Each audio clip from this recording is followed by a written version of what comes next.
नमस्कार, Asian public TV में आपका स्वागत है। मैं हूं डॉक्टर शिशिर उपाध्याय। एशियन पब्लिक टीवी में नेशनल खबरों में केरल से शुरू करते हैं। केरल के कालीकट अंतर्राष्ट्रीय हवाई अड्डे के शारजाह के लिए रवाना होने वाले एयर अरबिया के एक विमान में बम होने की सूचना मिलने पर विमान को रोक दिया गया। बम निरोधक दस्ते ने विमान का गहन निरीक्षण किया, जिसमें वह धमकी फर्जी पाई गई। हवाई अड्डे के सूत्रों से यह जानकारी दी हवाई अड्डे के एक वरिष्ठ अधिकारी ने बताया कि शारजाह से कालीकट आए यात्रियों में से एक ने सीट पर बम लिखा हुआ था, एक नोट छोड़ा था। विमान के उड़ान भरने के पहले एक कर्मचारी की नजर इस पर पड़ी। दिल्ली के सीएम अरविंद केजरीवाल तुरंत जेल से बाहर नहीं आ सकेंगे। ईडी के दखल के बाद दिल्ली हाई कोर्ट ने मामले पर सुनवाई पूरी होने तक उनकी जमानत पर रोक लगा दी है। रोज एवेन्यू कोर्ट ने 1 लाख के निजी मुचलके पर केजरीवाल को नियमित जमानत दी थी। वह जेल से बाहर आने वाले ही थे, लेकिन उनके बाहर आने से पहले ही ईडी दिल्ली हाईकोर्ट पहुंच गई। ईडी ने उनकी जमानत का विरोध करते हुए कहा कि ट्रायल कोर्ट के आदेश की कॉपी उनको अब तक नहीं मिली है।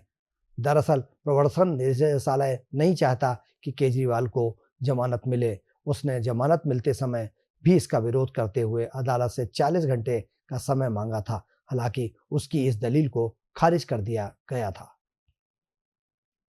बरेली के इज्जत नगर क्षेत्र के प्लांट पर कब्जे को लेकर दिन दहाड़े बीच सड़क पर बवाल हो गया।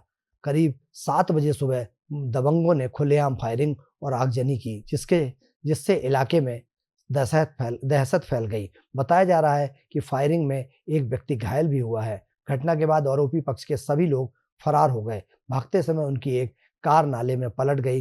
पुलिस ने कार को कब्जे में लेकर जांच शुरू कर दी है। वहीं एक पक्ष के 2 लोगों को हिरासत में लिया गया है। घटना के कई वीडियो सामने आए हैं, जिसमें कुछ युवक बीच सड़क पर फायरिंग करते हुए दिखाई दे रहे हैं। बिहार के समस्तीपुर में लोको पायलट ने अपनी साहस और बहादुरी का परिचय दिया कि आज हर तरफ इसकी चर्चा हो रही है। जो लोग इसकी बहादुरी का वीडियो देख रहे हैं, वो इनकी तारीफ करने से नहीं पीछे हो रहे हैं। दरअसल समस्तीपुर रेलखंड के वाल्मीकि नगर और पनियावा स्टेशन के बीच बने पुल के बीचों बीच अचानक ट्रेन रुक गई। बीच पुल पर ट्रेन रुकी देख यात्री घबराने लगे। किसी को कुछ समझ नहीं आ रहा था। तभी लोको पायलट ने देखा कि ट्रेन के किसी बाल्ब में एयर प्रेशर लीक हो रहा है और ट्रेन बीच में रुक गई है। ट्रेन ऐसी जगह रुकी थी जहां मदद पहुंच पाना भी संभव नहीं था। इसलिए इसके बाद ट्रेन को चला रहे लोको पायलट ने अपने साहस का परिचय देते हुए जान जोखिम में डाल पुल से लटक कर ट्रेन के नीचे से रेंगते हुए इंजन में हो रहे लीकेज को ठीक करने के लिए निकल पड़े। धीरे धीरे रेंगते और लटकते हुए दोनों पायलट लीकेज वाली जगह पहुंचे और उसे ठीक किया। उत्तर प्रदेश के फिरोजाबाद में देर रात जमकर हंगामा मचा। पुलिस हिरासत में एक युवक की मौत के बाद स्थिति गंभीर हो गई।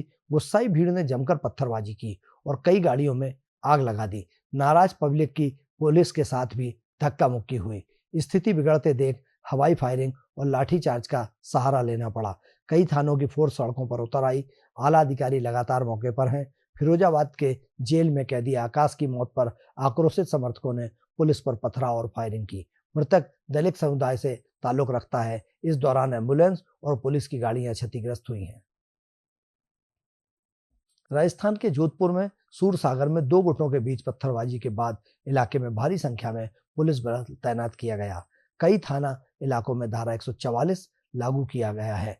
पुलिस उपायुक्त पश्चिम डीपीसी आलोक श्रीवास्तव ने सूरसागर, प्रतापनगर, देवनगर, प्रतापनगर सदर और राजीव गांधी थाना क्षेत्र में धारा 144 लागू करने का आदेश जारी किया है। इलाके में शांति बहाली पर यहां पर धारा 144 लागू रहेगी। सांप्रदायिक सौहार्द और सद्भावना बिगड़ने के आदेशों के चलते धारा 144 लगाई गई है। जानकारी के अनुसार 2 गुटों के बीच हिंसा भड़कने पर पथराव में 2 पुलिसकर्मी घायल हो गए। एक युवक दुकान में आग लगा दी गई। 2 वाहनों को नुकसान पहुंचाया गया है। डीसीपी ने बताया कि सूरसागर इलाके में राजा राम सर्किल के पास ईदगाह के पीछे की तरफ निर्माण को लेकर झड़प हुई थी।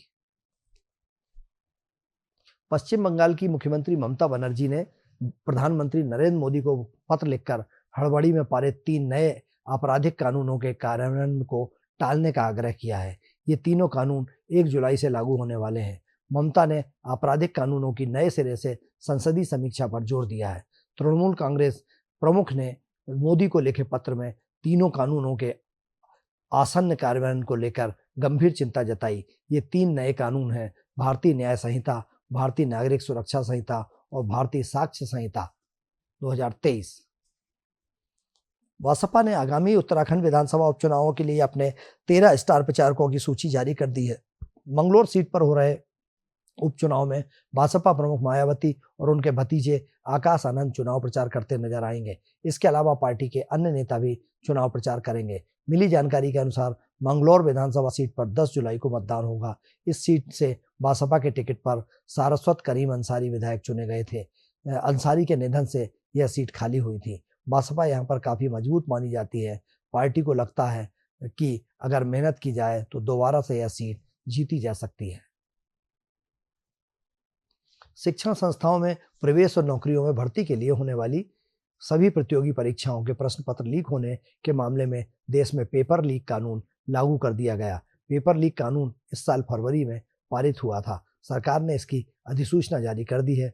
लोक परीक्षा कानून 24 नाम दिया गया है। इसके लागू होने के बाद सार्वजनिक परीक्षाओं में अनुचित संसाधनों का इस्तेमाल करने पर 3 से 5 साल की सजा और 10 लाख रुपए तक के जुर्माने का प्रावधान किया गया है।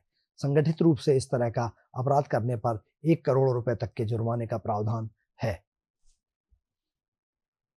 तमिलनाडु के कल्लाकुचिरी में 19 जून को जहरीली शराब पीने से मरने वालों की संख्या 50 हो गई है। यह जानकारी प्रदेश के स्वास्थ्य मंत्री और डीएमके नेता सुब्रमण्यम ने दी। स्वास्थ्य मंत्री ने मेडिकल कॉलेज और अन्य अस्पतालों में भर्ती जहरीली शराब पीड़ितों से मुलाकात की और उन्हें बेहतर इलाज मुहैया कराने के बारे में जानकारी ली।